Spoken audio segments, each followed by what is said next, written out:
Yo, what's up guys? So we are here checking out some new Yu-Gi-Oh cards. We had the new Security Force archetype, plus we've got a lot more support coming out for some of our favorite archetypes like the little live twin girls. And then on top of that, we got a new fusion monster coming out into the game and a new super boss link monster that's going to be able to use your opponent's cards as material. If you're ready to see some insane Yu-Gi-Oh cards, drop a like on this video, but let's go ahead and get started. So the first thing that we're going to take a look at is this completely new archetype called the Security Forces. So starting off with the first card over here with this being the artwork. If it says S-Force, that's the Security Force. I'm guessing it's just short. Anyways, so Security Force Rappa Chiyomaru. So it's a level 2 Dark Warrior effect monster, 800 attack, 1000 defense points. And it says that you can only use this card's name's second effect once per turn. The first effect is monsters your opponent controls that face Security Force monsters you control can only target monsters in their columns for attacks. The second effect, as a quick effect, you can banish a Security Force card from your hand to return this card to your hand if you do special one Security Force monster from your deck in defense position, except for Security Force Rappa Chiyomaru. So basically, you're going to go ahead and summon it in another zone, and then they're kind of pranked, and then they can't actually go ahead and, I guess, attack them. So that's an interesting mechanic so far, at least.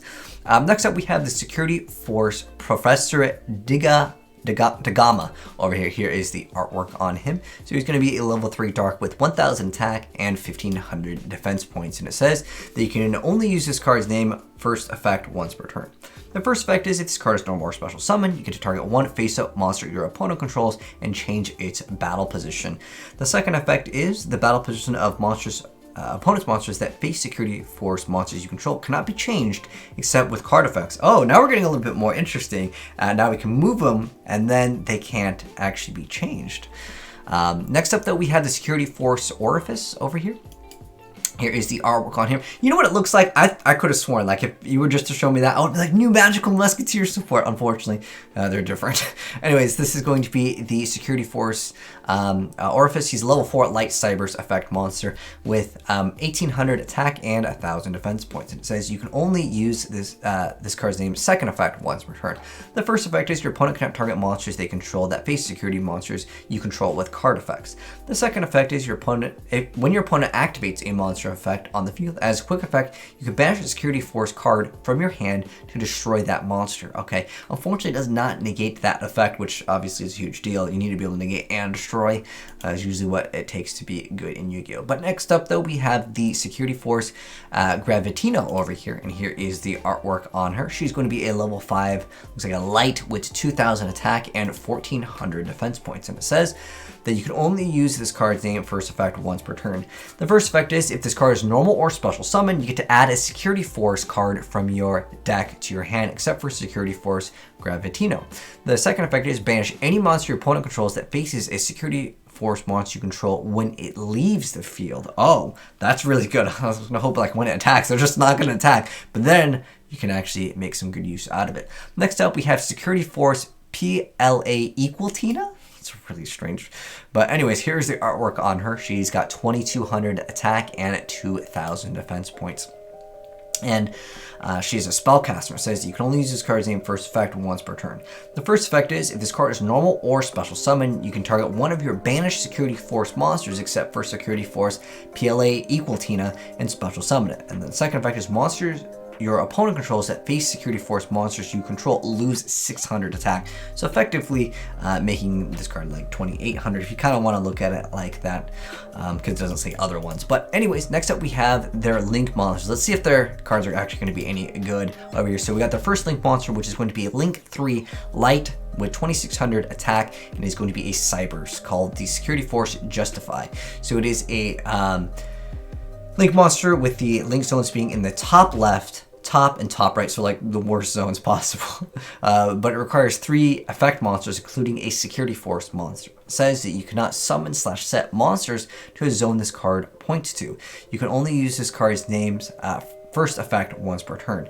It says you can't. Does that mean I'm guessing that makes it so your opponent can still do it, but I guess you can't kaiju a card. I don't know. Anyways, quick effect. You can target one effect monster your opponent controls and negate its effect until the end of this turn as a quick effect too. Okay, this is looking pretty good. And then you can move that monster to an opponent's monster zone that this card points to.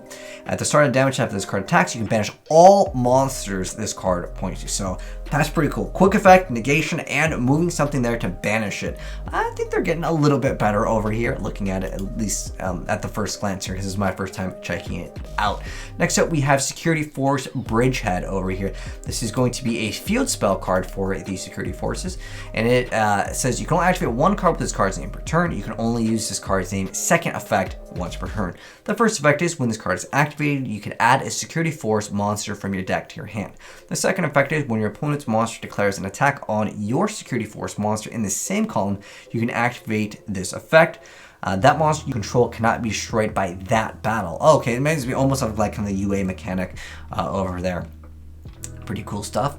And next up we have the Security Force Showdown, which is a quick play spell card that says you can only activate one card with this card's name per turn. Activate one of these effects. Special summon a Security Force monster from your hand in defense position, or target one Security Force monster in your graveyard and add it back to your hand. Okay, being a quick play, I mean, obviously you're able to kind of cycle through the cards, so I think it could be interesting to go ahead and see them make use out of that. Next up, we have Security Force Specimen, which is a normal trap card, and it says you can only use one of either of this card's first or second effect per turn, and only once that turn. The first effect is that your opponent, if your opponent controls a monster, you can target one of your Security Force monsters that is banished or in your graveyard to special summon it to your field, so that it faces a monster your opponent controls. Oh, okay. The second effect is you can banish this card from your graveyard, target a Security Force monster you control, move it to another of your main monster zones. Okay, and then this card is absolutely amazing. This one is just a generic monster, but what makes this monster so powerful, which its name is Saros Eresh Kurenugies. And here is the artwork on this. And if you're thinking, oh, Link 5 over here, good luck making that. No, hold on. It's 4+ effect monsters, and link zones are on the top right, bottom right, and bottom. If you link some of this card, you can use a monster your opponent controls as link material. So it's basically like a Link 4, but it's also absorbing one of your opponent's cards. And this card effect is absolutely insane. It's probably one of the more broken cards we've gotten in a while. So if this card is linked someone, you get to negate the effects of all face-up monster your opponent currently controls. So that's a pretty good effect. And then keep in mind, you're also able to take one of their cards because you're using it as material, and it's really hard to kind of dodge, so you can get rid of any like really powerful monsters as well. The second effect is this link summon card is unaffected by your opponent's activated card effects that do not target it, so it does kind of have at least some weakness, right? And then once per turn, when a card or effect is activated that includes special summoning a monster or monsters from the graveyard, you can negate the activation. So that's a super boss monster in itself. I mean, obviously it comes out, it's absorbed one, it negates everything, it's unaffected, and then on top of that, being able to stop something. It's only from the graveyard though, unfortunately, so there is limitations on how good that will actually be for applications in realistic Yu-Gi-Oh! If it could just negate any summon, this card would be way too broken, but I'd still say the fact that you can get over pretty much anything and then it's unaffected, and on top of that, you get to negate everything after already absorbing one. I think this card's pretty good. Next up, we have more support for the Live Twins. This is an archetype that I think a lot of people will just be interested in collecting. Splatoon archetype is what I like to call it over here. So we have another Live Twin. It is called the Live Twin Lilia Treat. It is a level 2 zombie effect monster with 500 attack and 0 defense, and it says that you can special summon one card with the way that it's written in the card's name first effect per turn. The first effect is if you can control a Kiss Kill monster, you can special summon this card from your hand. The second effect is when either player takes damage from battle involving a Evil Twin monster, you can banish this card from your graveyard, target one face-up monster your opponent controls. It loses attack equal to that battle damage. I don't know, it's an okay-ish card. Just them getting more support is just kind of cool. Next up, we have a new card for the dual avatars. I believe this was originally called the Sautin, so if you want to see gameplay of them, I know that now they just got re-announced in the TCG, but they're the same thing. Anyways, Empowered Yugioh is a dual avatar, and anyways, it's a level 7 light warrior fusion effect monster, 2,000 attack, 3,000 defense points. Its materials are dual avatar feet, Coco Coup, and 2 dual avatar monsters. And it says that you can only use this card's named third effect once per turn. The first effect is each dual avatar fusion monster you control cannot be destroyed by battle once per turn. The second effect is once per turn, you can return all spell and traps your opponent controls to the hand. Third effect is when a monster your opponent controls activates an effect and you control 2 or more fusion monsters, a quick effect, you can destroy that monster. Honestly, I don't really see this deck really taking off in its current state. We already covered it months and months ago when they first came out. They were just very underwhelming. And even with this, I don't think it's going to make them super OP or tier 0. But next up, we have more cards. These are going to be cards coming out in Phantom Rage over here. And some of these, just as a heads up, they just don't have the artwork on these. Some of these we've probably already covered, like most of the stuff in the Mutants we've already covered. The video will be pinned down below if you guys haven't seen it. I think it was like yesterday. But they have more new cards. These cards just got leaked, but there's no artwork on them, so bear with me with just the card text. So next up we have Myutant the Fairy Dragon. It is going to be a level 5 light dragon tuner effect monster with 0 attack, 2500 defense points. During your opponent's turn, when either player takes battle damage as a quick effect, you can spell summon this card from your hand and then apply one of these effects. Gain life points equal to that battle damage, and inflict damage to your opponent equal to that battle damage. This is looking a little bit interesting. It almost reminds back in the day when Gores was actually a thing, but I mean, it's when either player takes battle damage, though. It is technically during your opponent's turn that would be active. It's really interesting. I don't think they're going to attack into anything. I guess if your opponent attacks you, you're like, okay, I drop Honest, now I have this, because Constellars can definitely make great use out of it. It's a pretty cool card. I'm interested to see if anyone actually tries to play it. But like, no one wants to play Gores, even though you get Gores plus the token. But this one does let you heal up for the damage. So like in the very last attack, if you don't get OTK'd, you can drop this. Or you could just get some burn damage equal to the amount that you take. And that could be pretty interesting for some burn decks because you're just basically burning them, but they can just negate the effect. I think this card's interesting. Plus, it is a tuner, which is the most more. Plus, it's a dragon. Anyways, next up, we have Jabbing Panda, which is a level 3 Water Beast Warrior effect monster, 1500 attack, 1000 defense points. And it says, if 2 or more Beast Warrior monsters are on the field, you can special summon this card from your hand. If you can only special summon Jabbing Panda once per turn this way. If this card is sent from the field to the graveyard, you can target one face-up monster you control, it gains 500 attack. You can only use this effective Jabbing Panda once per turn. I think Yugioh was just like one of the cool cards to boost up the stats, but it also requires you to have 2. I just think Yugioh is way better, personally. Next up, though, we have Paralysis. This, actually, I'm thinking about it's probably utilized for Tri-Brigades. But anyways, Paralysis, the Empress of Blossoms, is a level 7 light plant synchro effect monster with 1600 attack, 2400 defense points. 1 tuner plus 1 plus non-tuner monsters. It gains 4 attack for each plant monster you control except for this card. During your main phase, you can special summon 1 level 5 or higher plant monster from your hand or graveyard in defense position except for Paralysis Empress of Blossoms. You can only use this effect of Paralysis Empress of Blossoms once per turn. Okay.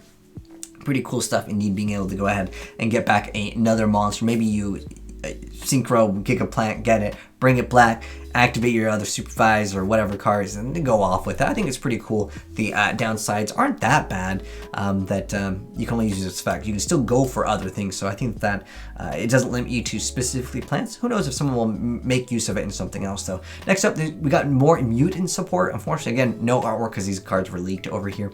But anyways, when you activate this card, this is Mutant Clash. It's a continuous trap card. And it says you can activate this, when you activate this card, you can target an effect monster your opponent controls, banish 1 mutant monster from your graveyard, and if you do, negate its effects until the end of this turn, even if this card leaves the field. When your level 8 or higher mutant monster destroys an opponent's monster in battle, you can draw a card.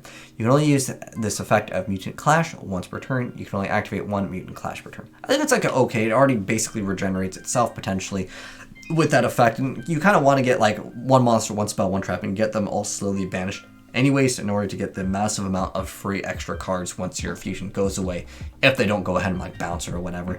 Next up we have Mutant Expansion, which is a continuous trap card. It says when you activate this card, you can take a 1 level 4 level mutant monster from your deck and either add it to your hand or special summon. Oh, amazing card for them. It's a little slow though. If a level 8 or higher mutant monster you control would be destroyed by a card effect, you can banish this card you control instead. You can for 1 Mutant Expansion per turn. That's actually a really important card as they can get like 3 negates, and I actually already have gameplay, but when new cards come out, I gotta cover it first, otherwise you do upload 1 day later, no views, Kappa. But I will be showing you guys gameplay of it very soon. It won't have these cards because these cards literally just got leaked. And I'm not even sure if these cards are going to be confirmed with all the effects, as sometimes with leaks, when it's just the card text, sometimes the reading can be a little bit hard. But anyways, going on with this, there's actually a few other cool things that were announced. I'm just going to briefly mention them. There's going to be Secret Mirror Force promo card. There's a new Sacred Beast mat coming out. I'm not sure if we're going to get these for the TCG, but it's just quick little other Yu-Gi-Oh news that I want to go ahead and mention. And on top of that, the thing I think most people are excited about is the Prismatic Dark Magician over here.